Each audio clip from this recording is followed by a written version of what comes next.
Now, Kenyan human rights activists Bob Njagi and Oyoo have broken their silence, recounting their terrifying ordeal in Ugandan military custody, where they claim they were beaten, starved, and dehumanized.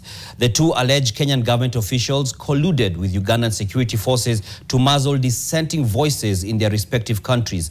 Tonight, their accounts spark serious questions about cross-border repression, human rights violation, and state complicity, as NTV's Ashley Ateno reports.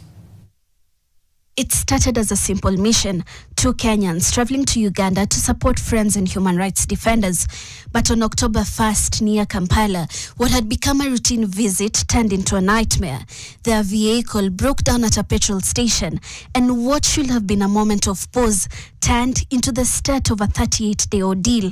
About 7 armed men, heavily armed military men, confronted us, and one of them introduced himself as an officer and said that we need to go with you, you need to come with us.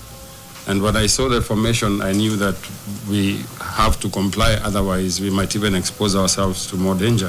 I thought that if I threw the phone out, somebody would be able to call. Even Kofi, who we were with, would be able to use that phone to call with some contacts. That is how I started getting beaten, because they thought that I was having another phone. So when they grabbed that phone, they started telling me, leta hiyo simu ingine. Leta hiyo simu ingine. Where is the other phone? Leta hiyo simu ingine.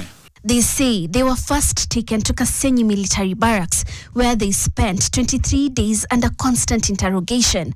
Here, they describe being beaten and starved, surviving on scraps of beans and ugali, and locked for days without sunlight. We were taken to the safe house, and there, now it was lock-in. That was lock-in, no seeing out, no getting some small sun, no getting any good fresh air. Yeah, it was a mess there. But after 14 days, we were removed.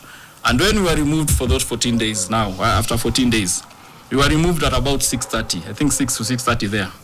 And now we are being taken to Busia. The ordeal ended after 38 days, following international pressure, legal intervention, and advocacy. Ugandan authorities finally admitted the arrests, with President Museveni controversially calling them experts in riots and claiming they were simply put in the fridge for some days. But for Oyoo and Njagi, the memories of hunger, fear, and abuse linger. I left there over 150 of them in custody. People who are serving, who have been kept without going through any court process. They have been detained, some of them up to a year. That is what is calling the fridge. Back in Kenya, they are now seeking further treatment for trauma and physical injuries. And yet, even after this terrifying experience, they remain defiant, vowing to hold protests at the Tanzanian border on December 9th. Our arrest was a coordinated arrest between the Kenyan government. They knew we were crossing over into Tanzania. They raised the alarm there, and those guys did the dirty job for them. So we as a people have decided we are going to unite across borders between the Tanzanian people, the East African community, and to ensure that we put a check on the excesses of these governments. Their freedom may have come at a great cost, but for Bob and Nicholas, the struggle is far from over. They remain determined, urging East African leaders to stop silencing dissent and to champion the protection of human rights. Ashley Ateno, NTV.